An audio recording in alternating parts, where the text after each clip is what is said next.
We're in no-gi, so it's a little different than last night, but the idea is pretty much the same. If I want to stack somebody, first, just a good understanding that stack passes are very good ways to pass, and I usually like to stack somebody when I know that their guard is really good. If they're hard to pass, meaning their hips are really good at really mobile, they're always turning over, and every time I'm trying to pass, legs are coming back in, and especially really flexible guards, it can be a nightmare to try to pass in other ways. And if you can use double under passes, where I get both of my arms under my partner's legs, from here we can get a grip on the hips.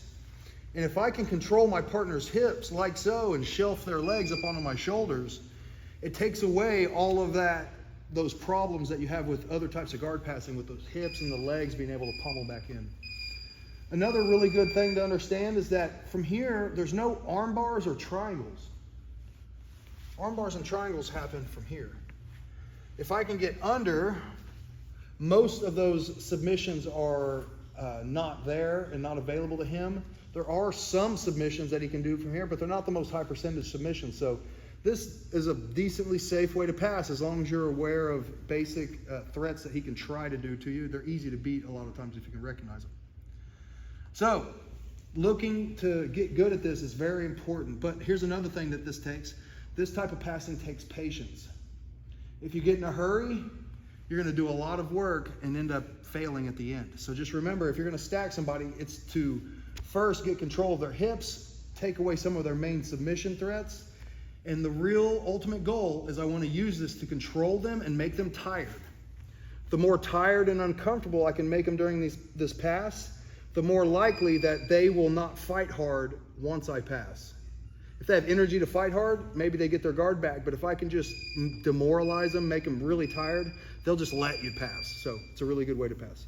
First, I need to get the guard open, and we start with getting our elbows inside, doing a big swim move. In no-gi, we're probably going to have to lock a grip around the hips with a gable grip. If you can go deeper than a gable grip, right now I went wrist to wrist.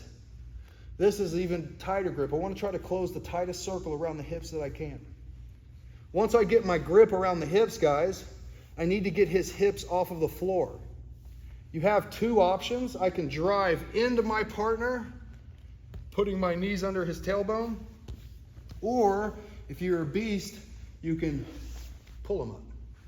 Both of them, I shelved his hips on my knees. You guys see that? Now that I have his hips off the mat, now I'm going to start to stack him. In order to stack him, I need to get a grip. I want to get some type of a cross grip. If I want to go to my left side, my left arm is coming across the center line, I'm going to grab my partner's trap muscle. Once I get the trap, I'm going to start driving forward, putting my knee or his knee to his nose. I want to aim this directly at his nose. You guys see that? From here now, there's a lot of different ways we can do this. But what we're going to do today is I'm going to put my hand under his tailbone. And watch what I do, guys. I'm going to lift his, I'm going to lift his tailbone up. And I'm going to put my knee under his tailbone. I'm going to turn. So I get up, I usually take this knee off the floor, and look how I wedge my knee under the tailbone, under my hand. This helps me keep his hips off the floor. He's going to be looking to push and get his hips back down.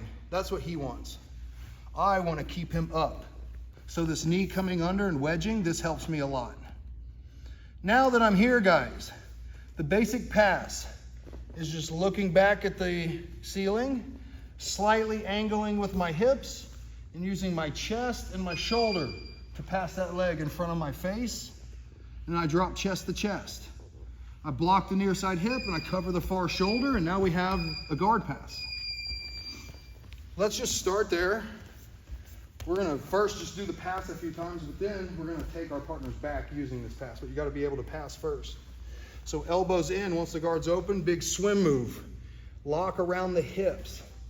Get their hips off the floor by either driving in or pulling. I cross grip on the tricep, or the trap muscle, sorry. Once I cross grip on the trap, knee to nose, get up on your toes. We're starting to make a rhyme here. You guys hear that? I'm up on my toes, hand under the tailbone, pull it up and wedge your knee underneath. Now this is helping me keep him trapped. In real life, guys, this is where I cook him. If you don't know that term, cooking, I'm basically putting him under pressure. That's like turning on the oven. Now, for good cookies, you gotta wait a little while. You gotta take some time. Put some pressure on them, put the heat on them, keep them there for 20 to 30 minutes. You have a nice set of cookies. But if you don't know how to be patient and cook your partner in this position, like I said, they'll fight hard once you pass. So I hang out here. Here's a good concept. Sorry, Joaquin, this sucks as a demonstrator, but when I get here, usually they're gonna push like away. Yeah, when he does, look, my toes are driving back in. I let him push, and then when he relaxes, 1. I let him do it again. If he's fighting hard, he'll probably do it a few times. 2. Again. Oh, he's starting to get tired. 3. I'll just count the reps, guys. The more reps you count, the more tired he's getting. So just the more he does, the better. I'll even count out loud to him. I'll say 1, 2, and he's like, why does he count? But once he stops pushing, that's usually when he's tired and you can pass. So usually maybe 4 or 5 if he's tough, but usually they'll give up and you'll feel that, ugh. That's when I start to pass. Does that make sense? So you have to recognize when you're cooking your partner, recognize that's a good thing, keep it going as long as you can. You gotta have patience. And then once they struggle, you feel that break in will, that's usually when I like to pass. Does that make sense?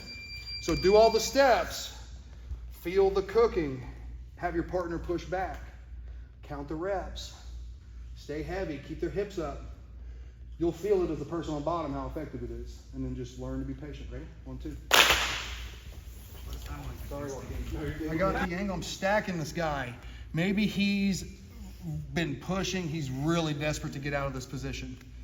A lot of times, guys will try to either back roll out of this because it's such a bad position. Just do a back roll. They'll try to kick up and out to get untangled from that position. Just realize that if you feel them doing that, you just want to control the roll. So if they start to try to go, I'll pull them. See how I can stop them? But then I let them go. And now look, I trap them. What I'm looking to do is on this near side that I'm on, I'm putting my knee between the elbow and the knee, and then my arm comes over the hip to catch the hip, and then I come on the near side of the head for the seatbelt. Just got to get used to that sequence. I can also choose to roll him over his shoulder. If I feel like I just got him really stacked, he's suffering, he's been here for a while, I'll just pull his hips up and guide him over and track. Knee in the hole, control the hip, seatbelt. And that's a very reliable technique, guys. Guys are always trying to get out of this one way or the other. They're either just going to let you pass by letting their legs flop over to the side, or if they have some fight in them, they're like, I'm going to back roll, and then I'm going to double leg them. That's usually kind of the... And if you're not careful, if they just do a big back roll, and now you're here, now he double legs you, and you're like, oh. So that'd be a bad thing. So you just got to get ready to track them. And always remember, you have such good control of them. They shouldn't be able to choose what they want to do. So as he goes to roll, I'll stop him by pulling back. And then if I feel like they're really trying to continue that, I'll let them go. And then I track, catch them.